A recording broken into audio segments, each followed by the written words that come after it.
intencija šiandien kitaip pradėti. Šnekėti apie kitką, negu dabar šnekėsim, o apie ką šnekėsim, nežinom. Man tai matyt norisi pradėti nuo ten, kur esu. Nuo ten, kur sėdžiu, nuo dienos, iš kurios kalbam. Tai man asmeniškai buvo sunki diena. Nepaisant to, kad aš galėjau stebėti savo galbūt ir susiaurėjusį matymą ir mąstymą ir tam tikras nuotaikas ir stebėjimas tarsi jau duoda tą atsitraukimą ir nesusitapatinimą ir pilną neįsitraukimą, bet vis tiek netgi stebėdamas aš pakankamai sunkiai galėjau išeiti iš tų būsenų ir iš tų jausenų. Tai tai savotiškai nešiojausi šiandieną save su savimi ir visai tokį nemalonų kompanioną. Tai nuo ten ir pradedu, nuo tokio prisipažinimo, kad štai tikrai nepaisant to, matyt, kiek studijuoji dalykus, ar supranti, ar netgi supranti situaciją, kurioje esi, nebūtinai tas supratimas veda į savaiminį išėjimą iš tos situacijos. Įdomu, kai mes irgi su tavim prieš tai šnekėjom, kad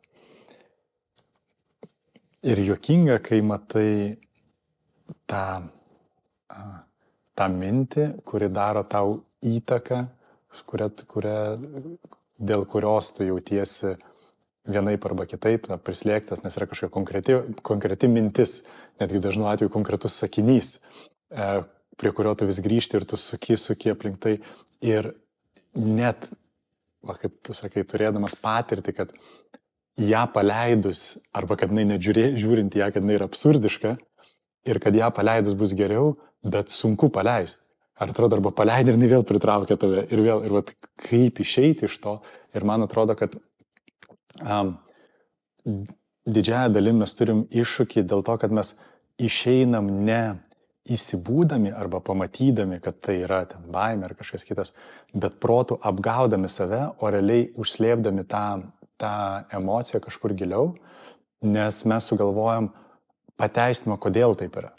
Yra kažkoks sakinys kaip mintis ir tada mes jį netransformuojam, bet paslepiam už to, kad bet tai būna visiems tiem, kurie dirba iki 8. Arba tai normalu, nes kai vaikai atsiranda, yra normalu būti ten piktam, kaip pavyzdys. Ir tada tu to pykčio, kuris ištiko, netransformuoji, nepabūni su juo, bet tu sukuri istoriją tai minčiai ir pasidedi pas save toliau, jinai nepasikeičia.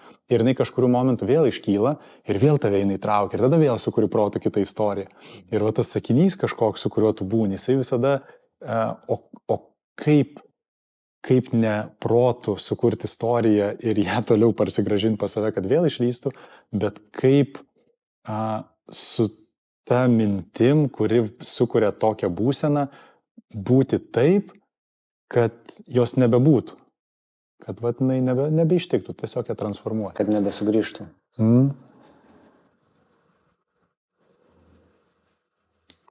Nes tikriausiai būsenos, kurios mus ištinka, jos mums yra jau pažįstamos. Yra seni svečiai. Sveiki, jūs ir vėl čia.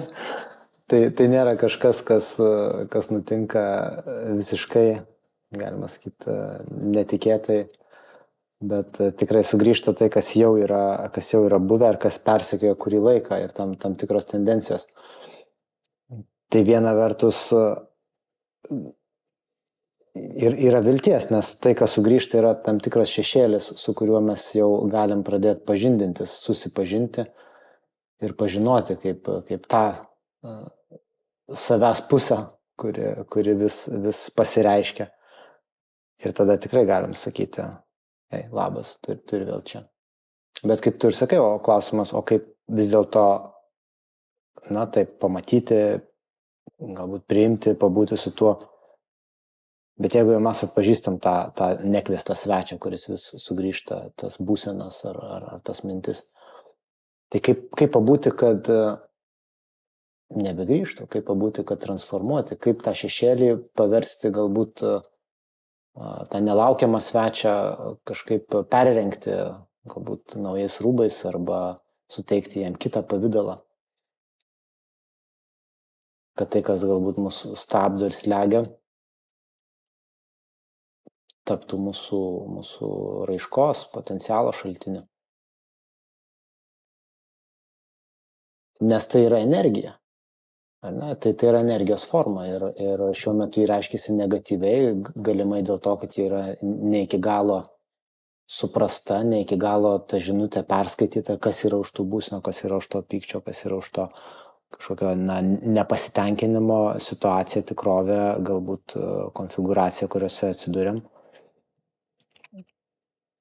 Už to kažkas yra, kas galimai prašosi būti suprasta, išspręsta ir tapti kažkuo kitu. Yra žmonių, kurie sako, kad ten ir turėtume žiūrėti į savo tamsiasias pusės, į savo negatyviasias pusės, ieškodami savo aukščiausio potencialo. Nes ta energija, su kuria tos būsenos ir raiškos sugrįžta, tai yra didžiulė energija, tai yra didžiulis užtaisas. Ir jeigu mes, kaip minimum, išlaisvintume tą energiją kitiems dalykams, bet lygiai taip pat nukreiptume, tai būtų labai produktyvu.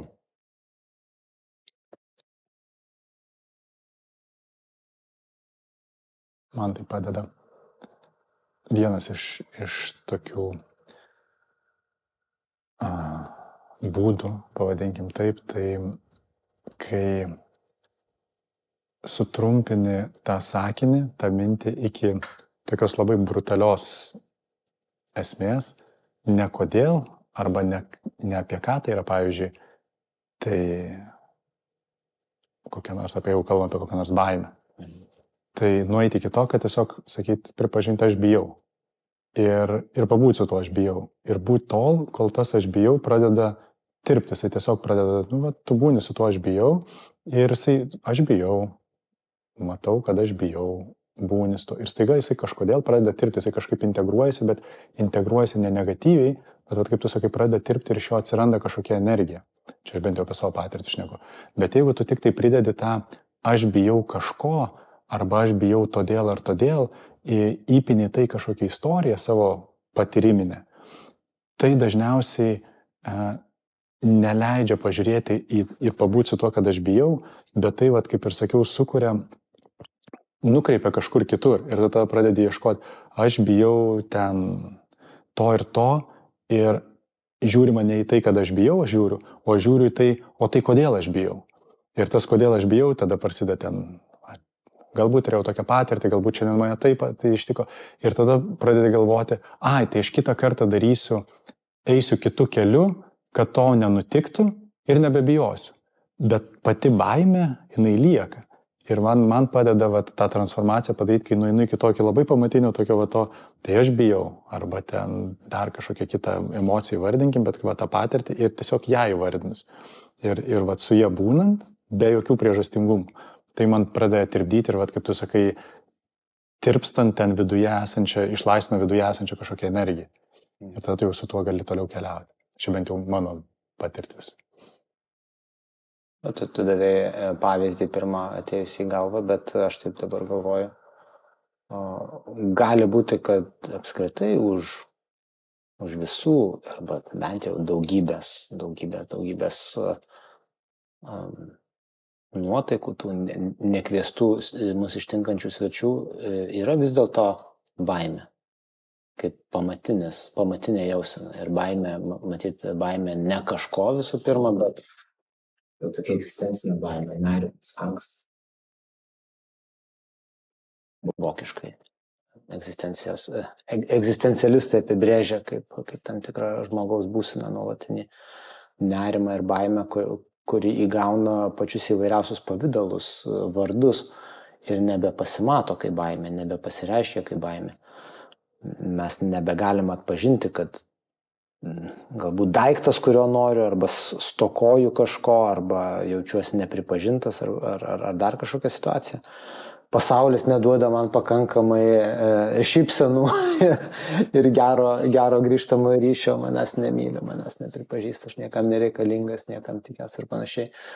Už visų šitų minčių, už visų šitų jausenų, menkumo, mažumo, atskirumo, nesaugumo, vis dėlto yra tas tikriausiai pamatinis dalykas. Baimė, kažkokia egzistencinė, kad manęs nėra, kad aš esu nepakankamai, bet ta atskylė, ta tuštuma yra vis dėlto ta pamatinė baimė. Ir tai, ką tu sakai, atpažinti, pamatyti, pasakyti savo, tai yra baimė, kuri reiškiasi šitais pavydalais, man atrodo, jau turi gydantį poveikį. Tiesiog pamatyti ir tada pabūti su tuo. Pabūti ir pažiūrėti tą baimę ir paklausti savęs, o kas yra, kas čia yra ta baimė? Ko aš bijau? Ir bent jau mano patirtyje žvilgsnis į tą baimę, žvilgsnis į tą bedugnę, jis turi labai keistai priešingą poveikį, kuris pavirsta į juoką, kad ten nieko nėra. Arba yra niekas, o niekas, žinai, gali būti baisus, kol jo vengi, bet kai jį žiūri, supranti, kad ten nieko nėra. Kad nėra to tikro objekto baimės.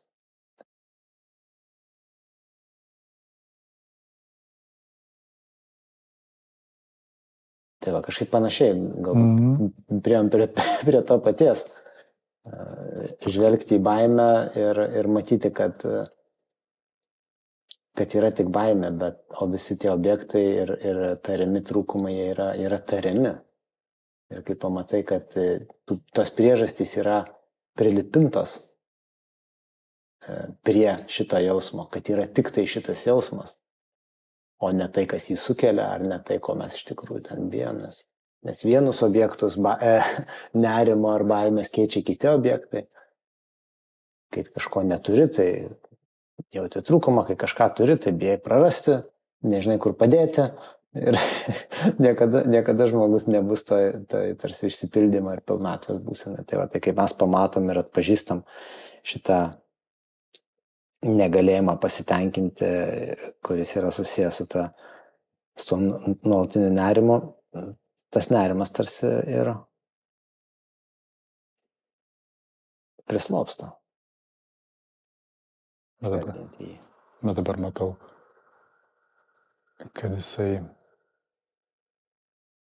kad galimai vienas iš ištakų yra to, kad mes kiekvienas save matom kaip vieną individualų, kad nėra kitų, kad aš čia esu atsiradęs atsitiktinai. Nes jeigu šitą sekai man, kad aš atsitiktinai, aš esu vienas pats, visi kiti žmonės irgi yra po vieną ir šitas gyvenimas yra viskas, ką aš galiu padaryti, bet net negalvoju, kaip jisai baigsis, apie mirtį negalvoju, nes vėlgi baisu, nes aš atėjau atsitiktinai ir pats vienas. Ir esu atsakingas už viską. Taip, ir esu atsakingas už viską. Ir tada iš tikrųjų, jeigu tu galvoji, kad tu esi, jeigu tu matai ir gyveni, kad tu esi pats vienas atėjęs čia atsitiktinai ir net negalvoji apie, žinai, kad kažkaip gyvenimas pasibaigs, bet net nenori, bijai apie tai galvoti, net bijai, tai tikrai, kaip tu sakai, tada susiformuoja tokios būsenos, kurios tave, tikriausiai tokios aplinkybės, kurios tave nuolat pastato į tą nerimo būseną, į baimės būseną, nes nėra į ką atsiremti niekada ir tu visą laiką turi protų sugalvoti, ką atsiremti. Ir vienintelis, į ką tu gali atsiremti, yra, kaip tu sakai, ta tuštuma, tas niekis, iš kurio viskas kyla. Bet tu bijai į tai pažiūrėti, nes tai reikštų pamatinį lūžį tavo buvime čia, kad tu sakai, kad tu neatsitiktinis. Tu sakai, kad yra dar kažkas daugiau negu tu. Ir bijant tai pripažinti, tu turi užsidėti visus įmanomus filtrus, protų ramstytis gyvenime, visokiom mintim, visokiais sakiniais, visokiom teorijom, kurios realiai tau, jos yra tokios butaforinės, tu vis tiek su jom krenti remdamasis, tada greitai kitą sugalvoji ir vėl krenti. Bet kas už to pasižiūrėti ir pabūti. O tie, kas pasižiūri, atranda, pasakysiu dabar, kaip mirties kontekste skambės, ir tie, kurie patraukia tas butaforijas, nukrenta į amžiną ramybę. Nes taiga tu patiri, kad tu nesi atsitiktinis, kad yra kažkas daugiau, iš ko kyla viskas. Ir viskas pasidaro nebebaisu, niekas.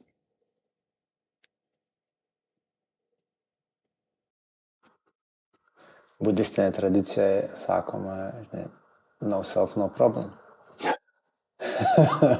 Jeigu esi niekas, tai kokios problemos? Žinai, mes jaučiamės atskiri ir kažkaip įsitempę pasaulyje, kol kažkaip labai įsivaizduojam, kad kažkaip čia stipriai esam arba turėtume būti ir, kaip sakau, atsakingi, savo ribas užtikrinti, savo saugumą, savo projekciją kažkokią sukurti, padaryti. Ir man atrodo, kad labai sveika kartais matyti žmogui kristi į duobę ir nusivilti. Ir tarsi nusivilti viskuo, kuo tikėjo, ką ten svajojo ir visa kita. Viskuo, kas apibrėžia mane kaip aš. Tam tikras ribas nustato. Ir štai toms riboms išnykus, išsisklaidžius, lieka kas? Lieka viskas. Lieka viskas, kas yra. Mažiau manęs, daugiau pasaulio. Ir tuomet gali būti, kad atsiveria akys matyti, jausti. Tu tampi integrale šitos veikiančios sistemos dalimi, nes viskas veikia. Kiekviena mūsų ląstelė veikia. Mes įkvepiam orą ir deguonį pasisavina kraujas ir išnešioja po visą kūną ir daugybė dalykų veikia. Tik tai mūsų fragmentuotas matymas. Jis kuria kažkokias ribas, kuria atskirumą, kuria nesaugumą. Tai štai atsidavimas matyt, niekiui, tuštumai, kurie labai dažnai mus pašaukia ir matyt mus pašaukia per tas būsenas ir ypač per nerimą ir baimę. Sako, žiūrėk į mane, atkreip dėmesį. Sako, tu pavargai būti tuo, kuo iš tikrųjų nesi. Tu pavargai nešioti tas butaforijas ir kaukės ir prisistatyti kaip šitas ar anas ar kitas ir statyti savo profilą ir prisistatyti ir pasakoti tą istoriją apie save nuolat kažkokią ir beveik jau pats imi patikėti, kad tu ir esi tai, ką pasakoji.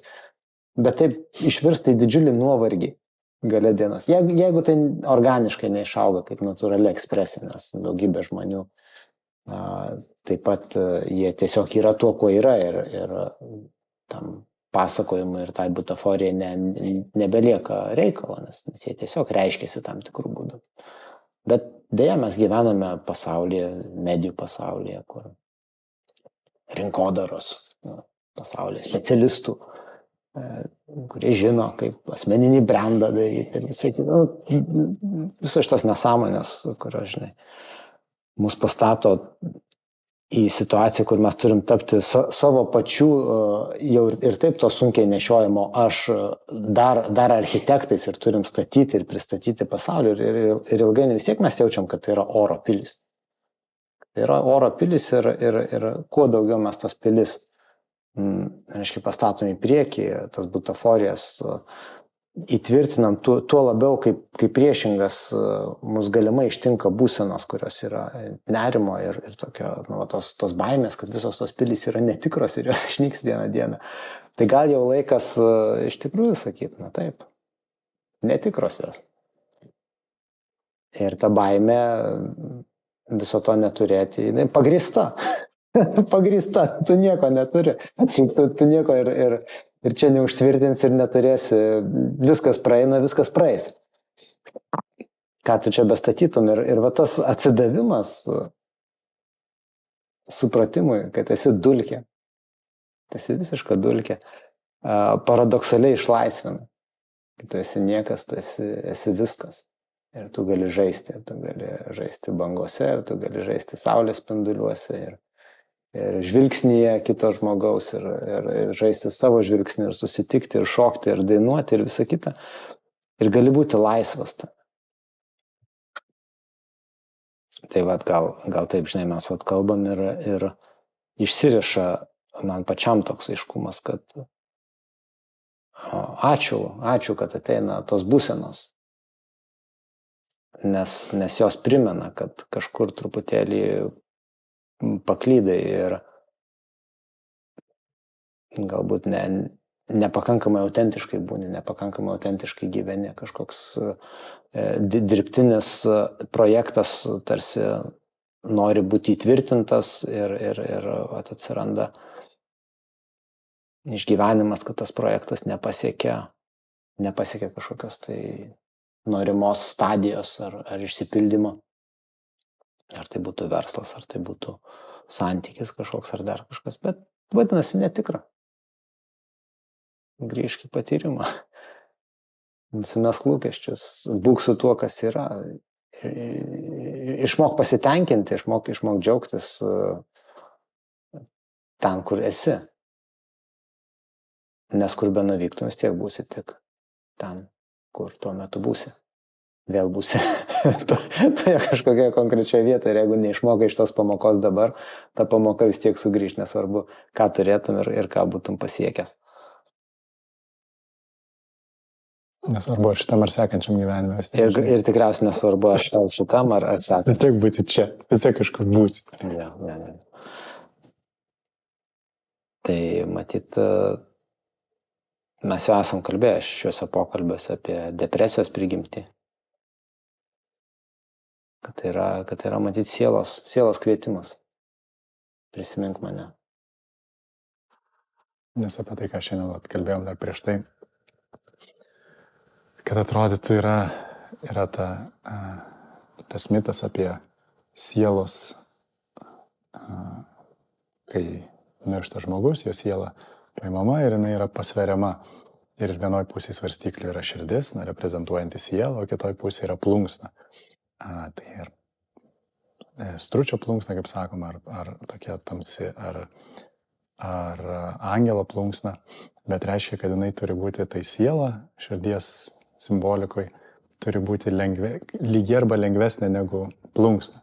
Tai reiškia, tavo gyvenimas ne tai, kad ar tu gerai pagal kažkokias normas elgeis ar blogai, ar įtikai vienai valdžiai ar neįtikai, ar pervedai pinigų gynybai ar nepervedai. Ne pagal tai tenai sveria, o sveria pagal tai, kiek džiugiai tu gyvenai, kiek lengvai tu gyvenai. Ne pagal tai, ar teisingą pusę palaikėjai. Taip, ne už tai, už ką balsavai. Vienam ar kitam konfliktui. Taip. Ar ne tą pusę palaikėjai, nesvarbu, ar palaikai informaciją, ar nepalaikai informaciją, ir panašus dalykai. Bet apie tai, kiek lengvai gyvenai, tai reiškia, kiek tavyje buvo lengvumo, ką tai reiškia, kiek buvai savo kely, toj autentiškai patirtį, kuri tave džiugina. O kiek sunkiai gyvenai. Ir tai, ką tu, man atrodo, minėjai apie tą depresiją, apie ką šnekėjom, tai siela jau maksimaliai duoda žinot, kad jau ten ne kiek į plunksnų reiktų dėti. Taip. O ten jau klausimas, ar į svarstyklės užviniotum, užstumtum tą savo širdį. Ir duoda sako, kad žiūrėk, gal tu dar turi laiko pasitvarkyti, kad tenai, kai jau bus tas teismas, kad koks jisai bebūtų, kad tu ten turėtum šansą. Kažką geriau negu, nežinau, geriau, blogiau, turbūt ne tos kategorijos, bet į vieną, ne į kitą pusę. Įdomu, kad angliškas žodis lengvumas, light, yra tas pats žodis, kuris yra ir šviesa, nušvitimas. Nušvitimas kaip ir išlengvėjimas. Tarsi tas pats žodis pasidaro lengva, pasidaro šviesu ir lengva. Ir taip, tai yra priešinga skalės pusė tam sunkumui, kuris užgriūna depresyvioms nuotaikoms ištikus. Aš taip galvoju kartais, kad lengvumas savaime nėra kažkokia kokybė, tai yra greičiausiai tiesiog sunkumo nebuvimas.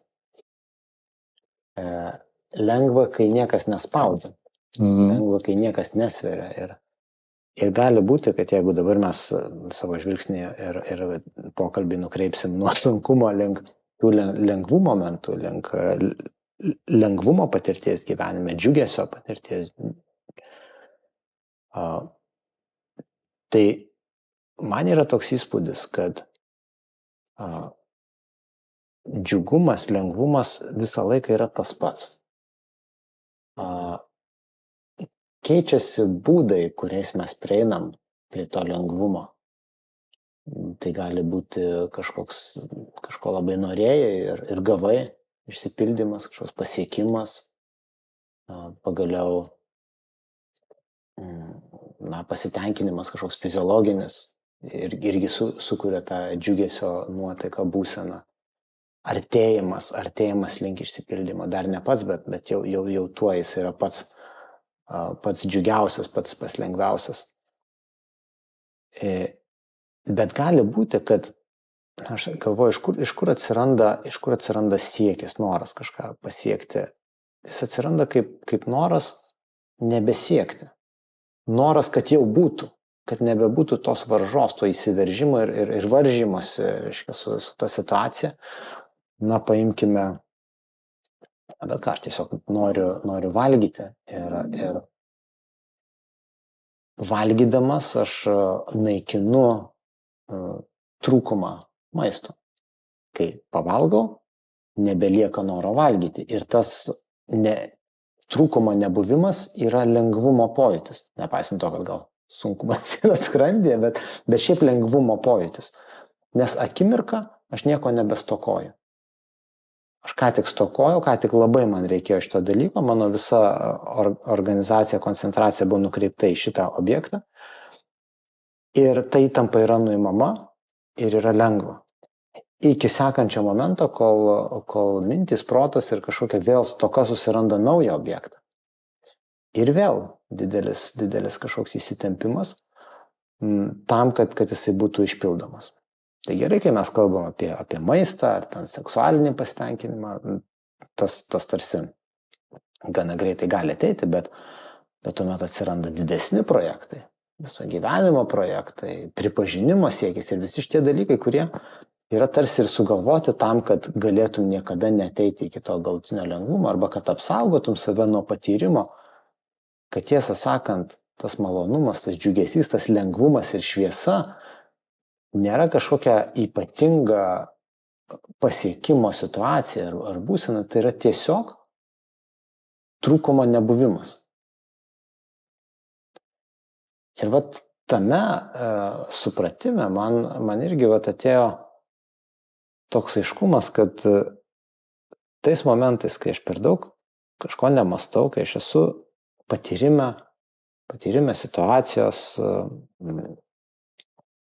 kur yra aplink mane, susitelkęs, tarkime, į kažkokį tai veiksmą ar darbą, susidomėjęs, įsitraukęs.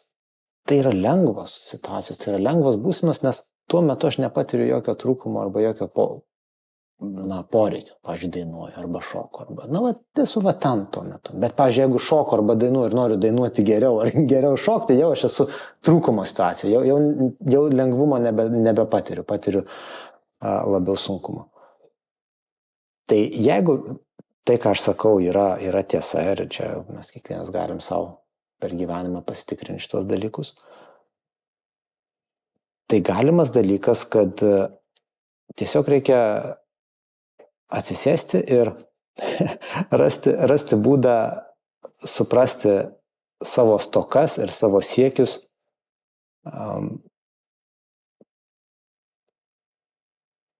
kaip bandymas surasti situaciją, kur nieko nebetrūksta. Ir jeigu taip suprantu ir jeigu taip pamatau, aš galiu ir dabar pajausti ir atpažinti, kad jau dabar nieko nebetrūksta. Šiuo metu nėra jokio trūkumo, nėra jokios tuštumos, nėra jokios nepilnatvės, nes viskas jau yra, viskas jau duota, mes apie tai irgi esam kalbėję. Ir tais momentais, kai per daug nemastai, kai per daug kažko nestokojęs, įsitraukęs į mėgstamą veiklą, ten yra džiugu, ten yra lengva. Jeigu seki natūralia aistra ir susidomėjimu daryti kažkokius dalykus, paprastai papuoliai tą lengvumo ir šviesos zoną. Bet tam reikia irgi tam tikro sąžiningumo, daryti dalykus ne iš kompromiso, ne iš reikia, ne dėl kažko, ne vardant kažkokių kitų verčių ar tikslų, laukiant, kol šitas veiksmas pasibaigs, kad būtų galima prieiti prie kito. Net plaunant grindis. Plauti grindis ir tik plauti grindis tuo metu. Ir tame bus pats didžiausias lengvumas ir pasitenkinimas. Jei plauni grindis ir galvoji, kad čia greičiau būtų išplauta, nes reikia bėgti kažkur kitur, arba plauna tik dėl pinigų, jeigu nemokės man, tai nebeplausiu. Visos šitos mintys jos kuria trūkumą, kuria nepasitenkinimą, kuria sunkumą ir jeigu šiuo metu mane pakvies į aną pasaulį, tai tikriausiai mano širdis tose svarstyklėse bus sunkesnė už plunksną. Čia įdomus yra momentas tas, kad tai patyrus arba tai atpažinus, tai nereiškia, kad tu nustoji gyventi arba žaisti, bet tik tai skiriasi santykis, nes iš pradžių tu žaidži ir tu nežinai, kad tu žaidži ir tu priemi visą tą žaidimą kaip labai rimtą dalyką ir kaip nuo jo priklauso visas pasaulio likimas, nes tu valdai visą pasaulį ir jeigu tu šiandien neatliksi šitos užduoties, tai greičiausiai, kad kaip minimum dalis visuomenės žlugs arba dalis gamtos išnyks arba dar kažkas. O kai tu patiri tai ir pamatai, patiri tą lengvumą tose situacijose, kurios iš esmės yra toks labai juokingas lankas, atgal grįžimas tiesiog į save, kas tu esi, ir todėl turbūt kas aš esu klausimas yra toks esminis. Kai tu grįžti ir pajauti, kas tu esi, gali neįvardinti, bet pajauti labiau negu mažiau, tai nereiškia, kad tu toliau negyveni, tu grįžti į gyvenimą, tik tai tu matai, kad tu žaidi, tu žinai, kad tu žaidi ir tada tu kitaip žaidi. Ir tada tie dalykai tavęs taip, visai kitos emocijos tada vyrauja, visai kiti jausmai susiformuoja. Ir bent jau iš mano patirties visai kitokie rezultatai būna to veikimo. Ir tai nereiškia, kad taip yra dalis žmonių, kurie pajaučia, kad jiems reikia keliauti į tam tikrą vienatvę, į kažkokias kitokias praktikas, bet ką mes ir prieš tai esam šnekėję, kad nušvitęs žmogus tai nėra profesija, kad jinai yra priskiriama tik kažkokiam segmentui. Tai yra tavo kelias ir tik tai tą kelią gali pajausti, ar čia pas tave auga, didėja, dega, daugiau šviesos, daugiau energijos, lengvėji, ne kilogramais, bet lengvėji, ar sunkėji ir čia traukiasi. Gal ir kilogramais? Gal ir kilogramais, nežinau, galima būtų pasižiūrėti, gal.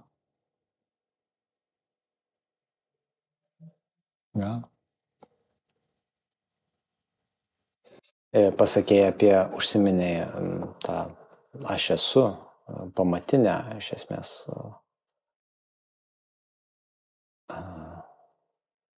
meditacijos formą, arba, kaip sako, Ramana Maharshi sako, yra įvairių meditacijų, bet galiausiai jos visos veda į vienintelį ir tą patį dalyką, tai patyrimą esu.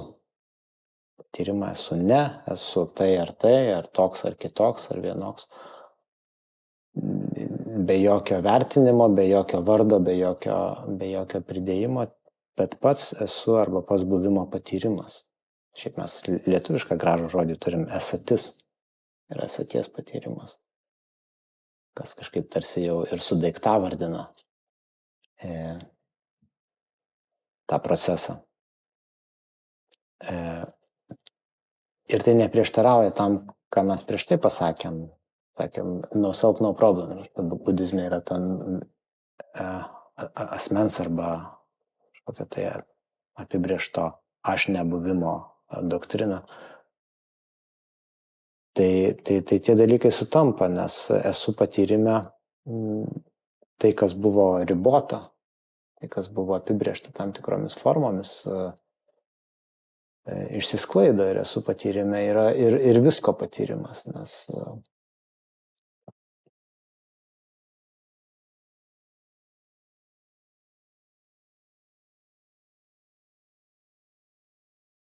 tas esu patyrimas ir yra tai, kas patiria šitą kūną, tai, kas mato šitas mintis ir tai, kas patiria ir mato visą kitą, kas yra aplink mane, ką aš konstruoju kaip išorinio pasaulio patyrimą, tai yra tas pats esu, patiriantis visas šitas formas, kurias, kaip sakau, konceptualiai mes skirstom į vidų, išorę ir panašiai. Tai va, tai giliame esu patyrime nunyksta tas įprasto mūsų kasdienio aš krūvis, jo ribotumas ir jo stoka nuolatinė, nesaugumas ir baimė dėl savo egzistencijos. Tai tikrai pamatinis klausimas, kurį verta klausti, kas aš esu ir pasilikti iki galo jo neatsakius, nes jis yra iki galo neatsakomas, jeigu taip jau sąžiningai bandom atsakyti ir mes pasiliekam tyloje ir pasiliekam patyrime.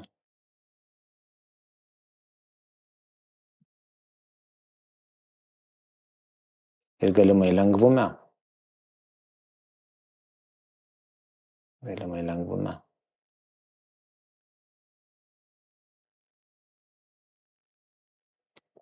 Buda yra vaizduojamas su tokia lengva šypsenėlė.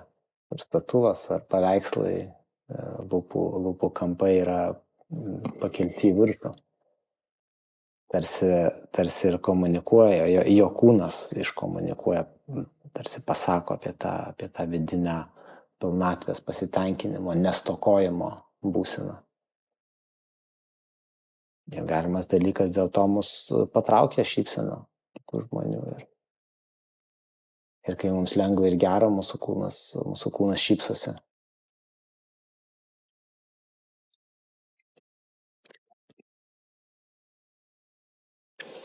Kad veide atsirastų šypsena, turi dalis kitų raumenų, kurie laiko ir veržia, turi atsipalaiduoti. Na, panašiai, kad sulenkčiau ranką, kažkas, kad šitie raumenys galėtų įeiti į kontrakciją, kitoje pusėje jie turi eiti į ekstensiją, turi atsidaryti. Tai štai panašiai, kad šypsena atsirastų veide, turi pasileisti labai daug įtampos. Ir dažnas patyrimas žmonės sako, kad kai mes atpalaiduojame veidą, iš tikrųjų sąmoningai atpalaiduojame veidą ir su tuo pabūnam, tokia labai nedidelė, labai dar nepilna, bet atsiranda šypsena. Lengvai lūpų kampučiai pajuda į viršų, atsipalaidavimo būsena. Ir galimas dalykas, kad šypsena yra natūrali žmogaus būsena. Tai, žinai, lengvumas, šviesa, šypsena. Tai yra startinė pozicija. Tai nėra kažkas, ką mes turim užgyventi, pasiekti ir panašiai. Tai yra tai, kas lieka, kai mes visą kitą nuvalome, nuimame, patraukiame tą svorį, tą sunkumą.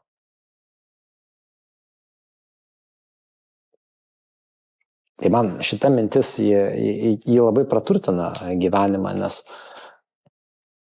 jį leidžia matyti vėlgi net ir dvasinę kažkokią praktiką arba kelionę, ne kaip kelionę, ne kaip kažkokį siekį ar procesą, kad kažkur kitur nukeliausi, nėra kur nukeliauti. Klausimas tik tai, kiek to nereikalingo svorio šiuo metu galiu paimti ir padėti. į šalis ir viskas. Ir viskas yra čia. Nes galimas dalykas, jei nebūtų, tai apskritai niekas ir neveiktų. Ir nebūčiau gyvas. Reiškia, mes visi esam palaikomi to šaltinio, mes visi esam palaikomi paties gyvybės principo. Ir dėl to, matyt, vėlgi budizme yra kita tokia galinga mintis, kad kančia yra iliuzija. Mes kenčiam, mes ten užsiraukiam, užsisunkinam ir galiausiai mes suprantam, kad tai yra iliuzinė būsena. Kad kančią mes užkraunam ant to, kas yra savaime lengva ir džiugu ir pakilu. Ir tą akimirką, kai mes tuos sunkumus pasidedame, mes supratom, kad jų ir nereikėjo ir jie nebuvo niekaip substancialūs, jie buvo dirbtinai sukurti, jie buvo dirbtina padaryta įtampa. Tai vėlgi grįžtam prie veido raumenų. Tai yra tai, ką mes laikom dirbtinai, tai yra iliuzija. Ne?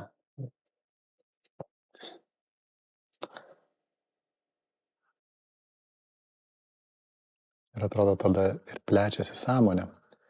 Kai tik nusimeti kažko, sąmoningėjai. Vat kyli virš tavo sąmonė plečiasi, pradedi pajausti, matyti daugiau dalykų, grožį atpažinti, ne tik tai ypatingai gražioj arba kultūriškai įteiktoj, kad tai yra gražus sukneliai, bet gėlėslapė, vėjo gūsiai. Ir tas sąmoningumas plečiasi ir tada ten nebeišeina kitaip, visus matai kaip vieni, kaip bendra, nebesi atsitiktinis ir vienas. Nes taiga sąmoningėjai ir tu nepalauk, aš ne vienas. Čia visi mes kartu, paskui vienas, bet aš visas vienas, kartu dalis to vienio. Ir tas nusimetimas, jisai reiškia tavo sąmoningumą, sąmonės plėtimasi. Ir toj šviesoj, čia gal nežinau, čia ar mes čia atversim šitą temą, gal tiesiog bus kitam kartui, bet apie tą kitą sąmonės lygmenį, kurį patyriau prieš kelias dienas su dukryte žaisdamas. Vat kaip bus ateityje, vienas iš elementų, vat kaip žmonės, kaip bus sąmoningesni, kaip mes veiksim. Ir mano dukrytė pasikvietė mane pažaisti kalėdinį žaidimą, ten, kur ten keliauju per tokias žvaigždutes, iki tol, kas pirmas nukeliaus. Ir kauliukų, sakau, kur kauliukų nerandam. Ir sako, aš čia įmečiau ten į tokį, reikia iškrapštyti, sakau, gerai, to iškrapštysiu. Ir galvoju, bet gal kaip nors be kauliukų žaisiu, nes taip gulėjau, taip patogiai, gal kur nors neieškoti.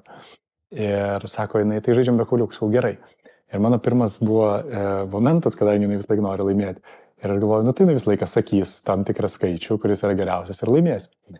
Ir sako, koks yra didžiausias skaičius kauliukose, nes nėra žaidus, dar taip sakau, 6. Gerai, žaidžiam. Ir kaip ir galvojau, sakau, gerai, tu pirmą, 6. Gerai, 6 paėjo. Sakau, dabar šitam žaidime tai dar kartą meti kauliuką, nes 6 išmeti. Kol yra 6, dar kartą. Ir ne vėl 6. Dar nuėjo ir sakau, gerai, vėl tau. Ne, sako, dabar jau tau. Ir aš sakau, 4. Bet aš negalvodamas, aš tiesiog instinktyviai, kas atkeliavo, aš sakau, ir 4 paėjau. Ir jinai sako, nepamenu, ar ten 2 ar 4 irgi. Ir irgi negalvodama instinktyviai. Ir mes žaidėm žaidimą be kauliuko. Ir buvo instinktyviai. Tiesiog sakėm skaičius ir žaidėm. Ir mes sužaidėm nemažai, žinant, kaip mes kiek to dėmesio koncentracijos ten būna tose procesuose, mes tikrai nemažai sužaidėm. Ir kas buvo įspūdinga, tai buvo mes pasitikėdami vienas kitu, neturėjom trečio objekto, kuris būtų mum tarsi objektyvus ir tikras, kur užtikrintų mūsų žaidimo nesukčiavimą arba užtikrintų mūsų sukurtų pasitikėjimą, kažkoks trečias ten advokatas ar kažkoks tai moderatorius arba valstybė arba dar kažkas kitas, kas mums užtikrina, kad mes pasitikėtume vienas kitų, nes mes ne iki galo pasitikim. Ir staiga mes išėmėm tą ir tokių absurdiškų situacijų, kur sakytum, žaidžiam žaidimą be kauliuko, kaip? Ir staiga mes žaidėm tą žaidimą ir mes sužaidėm jį.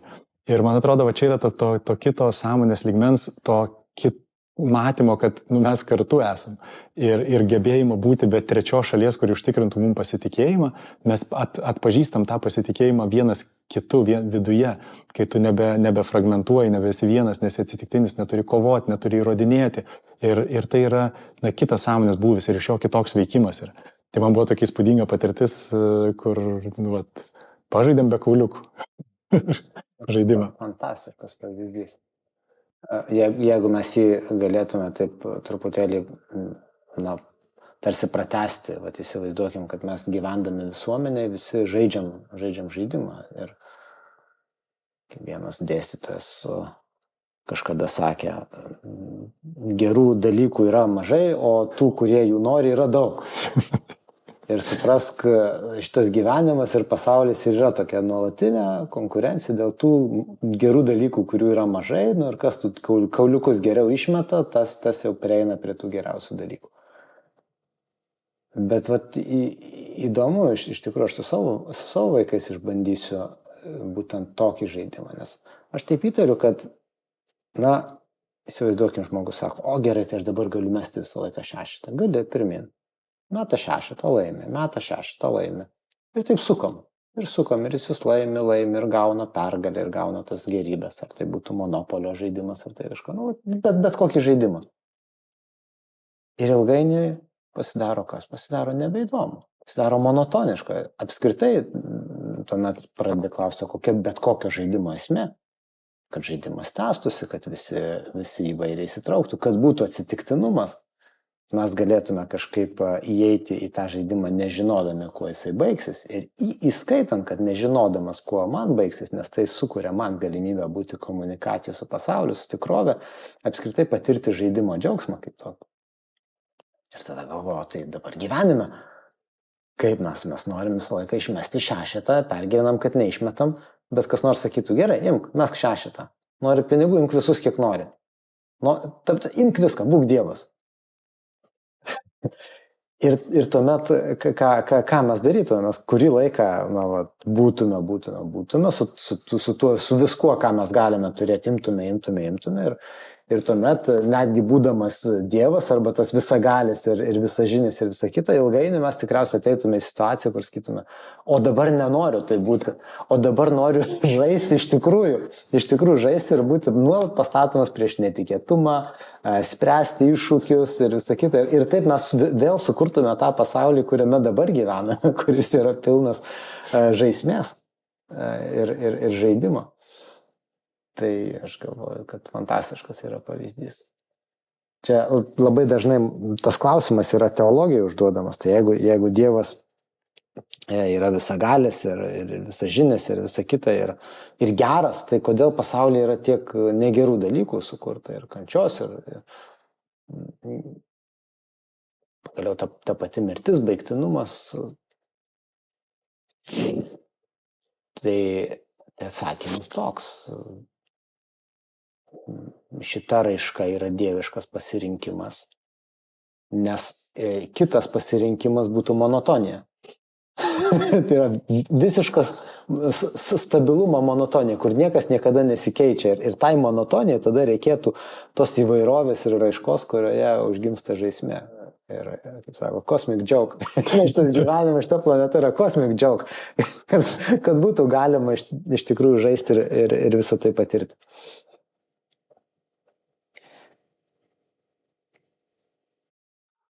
Ir čia atsiranda tas laisvos valios momentas.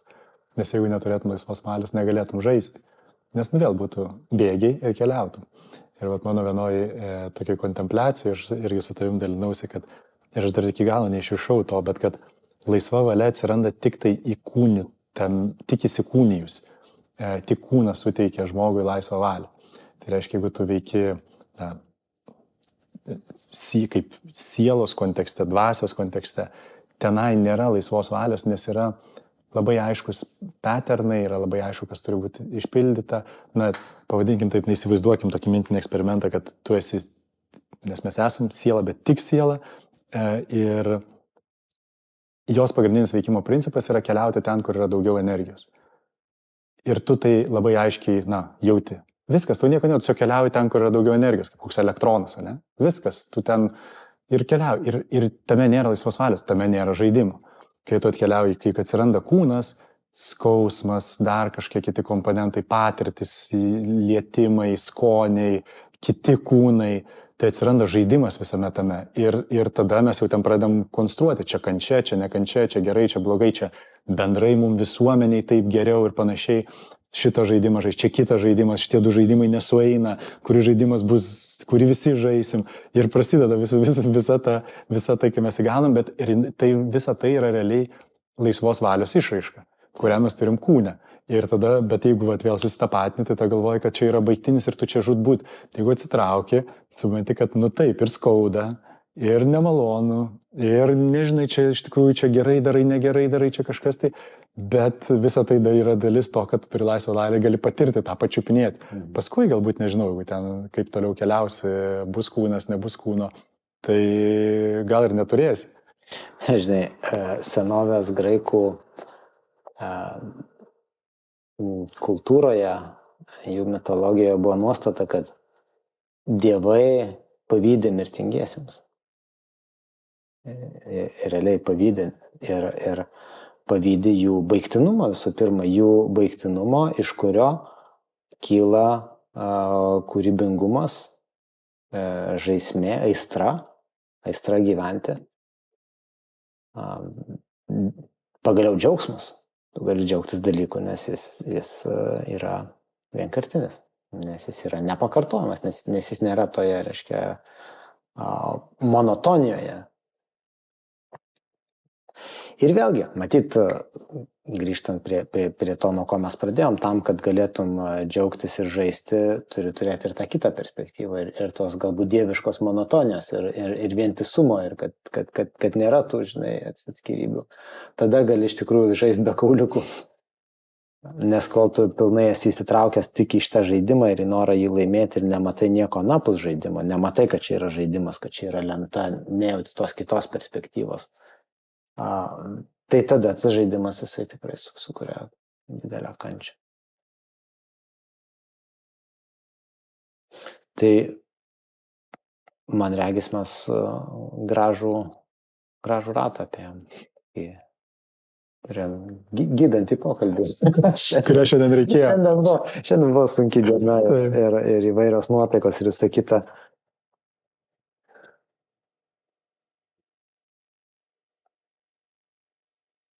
Tai va, ir pabaigiam tokią džiugią natą.